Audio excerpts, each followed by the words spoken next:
Students, आज मैं अपनी क्लास का पहला लेक्चर शुरू करने जा रहा हूँ, जो है इंग्लिश ग्रामर का इंट्रोडक्शन। ग्रामर क्या होता है? ग्रामर मीन्स व्याकरण। Grammar is the study of the rules of a language. किसी भी भाषा को बोलने और लिखने के लिए जिन नियमों की आवश्यकता पड़ती है वे नियम ग्रामर कहलाते हैं, व्याकरण कहलाते हैं।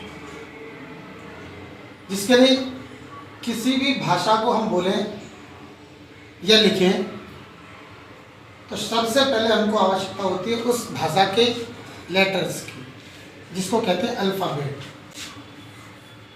ALPHABET, alphabet. अल्फ़ाबेट इंग्लिश में अल्फ़ाबेट में 26 लेटर्स होते हैं, 26 लेटर्स होते हैं। इन 26 लेटर्स को हम दो पार्ट में बांटते हैं। एक पार्ट का नाम रखा जाता है वोवेल, WOVEL, वोवेल्स,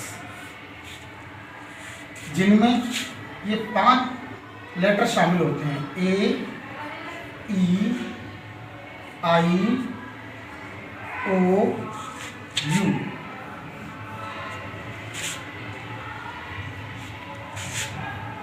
तथा दूसरे वो लेटर्स होते हैं कॉन्सोनेंट, व्यंजन। तो ये 5 लेटर्स वोवेल्स कहलाते हैं और रेस्ट ऑफ 21 बचे हुए 21 लेटर कॉन्सोनेंट कहलाते हैं, जिनमें W तथा Y, W और Y जो है सेमी वोवेल कहलाता है। Semi vowel.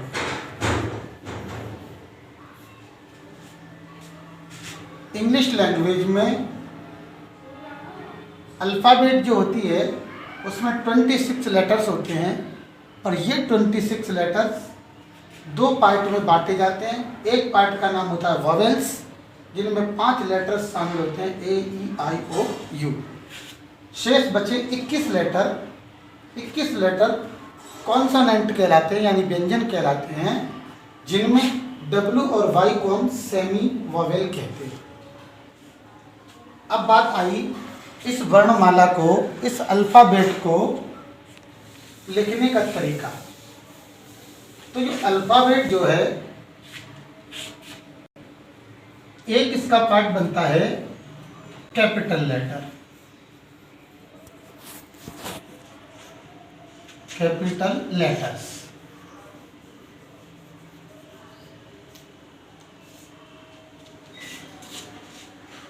और एक पार्ट बनता है इसका स्मॉल लेटर्स।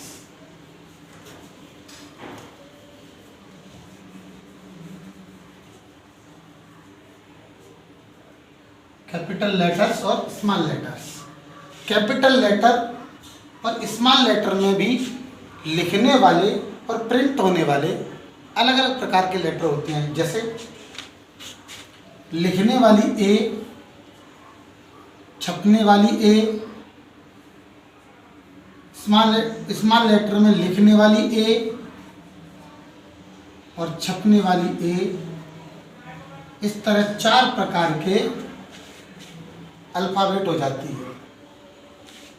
जनरली 2 प्रकार की अल्फ़ाबेट होती है, कैपिटल लेटर और स्मॉल लेटर, जिसमें छपने वाले अलग लेटर्स होते हैं, लिखने वाले अलग लेटर्स।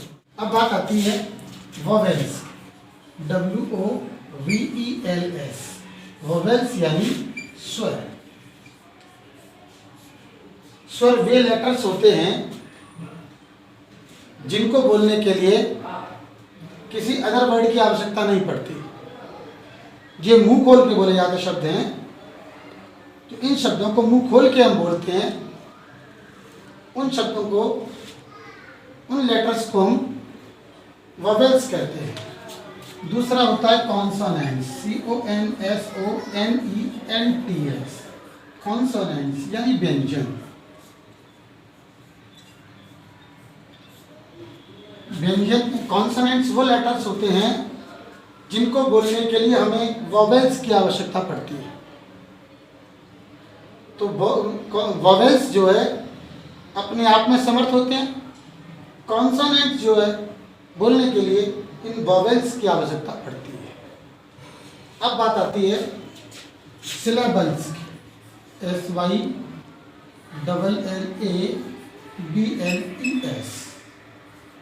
सिलेबल्स। सिलेबल्स वे शब्द होते हैं जो किसी एक वर्ड का हिस्सा होते हैं, किसी एक शब्द का एक वर्ड का हिस्सा होते हैं और एक बार में बोले जाते हैं। जैसे मैं कह दूं एन, कह दूं पेन, कैन, जिनका प्रोनाउंसिएशन सिंगल अटेम्प्ट होता है, एक बार में जिनका उच्चारण होता है, ऐसे शब्दों को हम सिलेबल्स कहते हैं। अब बात आती है वर्ड्स की। WORDS words. वर्ड्स यानी शब्द। शब्द word is the combination of letters that contain a particular meaning।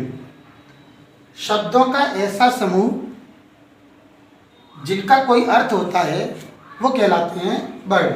जैसे अगर मैं कहता हूं C + A+T, तब ये वर्ड बन गया CAT।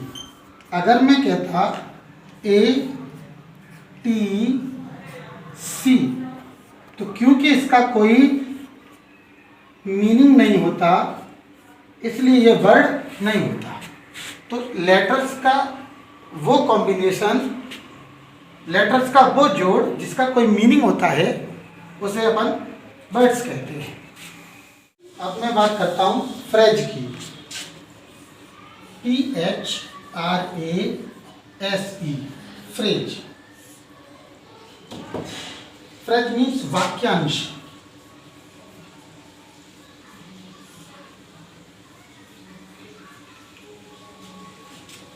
शब्दों का ऐसा समूह जो किसी वाक्य का हिस्सा होता है, जिसका अर्थ तो होता है किंतु भाव स्पष्ट नहीं होता, ऐसे समूह को हम फ्रेज कहते हैं। फ्रेज क्या होता है? शब्दों का वह समूह जिसका अर्थ तो होता है किंतु भाव क्लियर नहीं होता, ऐसे शब्दों को हम फ्रेज कहते हैं। जैसे मैं कह दूं इन द कॉर्नर, समझ में आता है इन द कॉर्नर किसी सेंटेंस का पार्ट है, लेकिन ये अपना अर्थ क्लियर नहीं कर रहा। क्योंकि ये अर्थ क्लियर नहीं कर रहा, जैसे एक और बात कहता हूं ऑन द रोड, ये भी शब्दों का समूह है और क्योंकि इसका अर्थ तो है किंतु भाव स्पष्ट नहीं है, इसलिए इसको कहते हैं फ्रेज। इसके साथ ही अगली चीज आती है क्लॉज। CLAUSE क्लॉज माने उपवाक्य। उपवाक्य।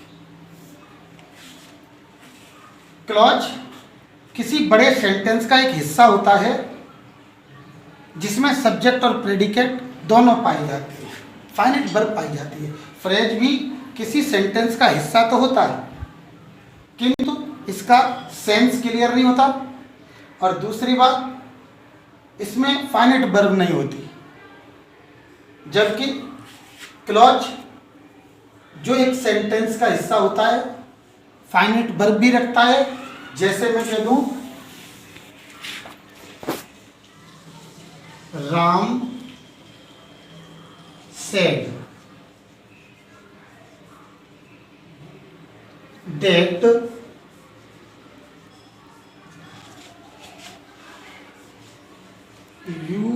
Are a good boy.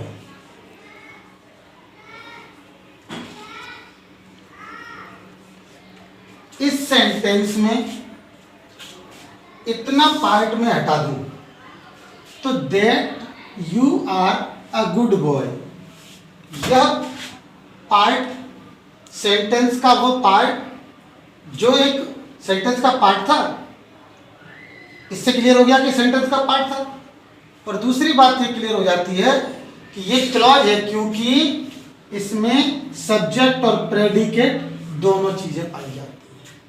तो फ्रेज और क्लॉज में क्या अंतर होता है कि फ्रेज शब्द का किसी सेंटेंस का एक हिस्सा होता है जिसमें फाइनिट वर्ब नहीं पाई जाती, अपना सेंस क्लियर नहीं करता।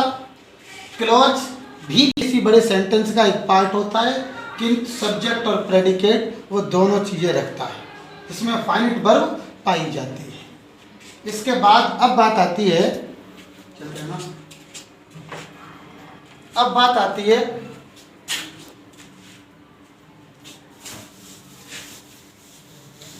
सेंटेंस की।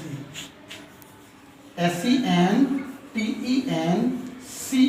सेंटेंस यानी वाक्य।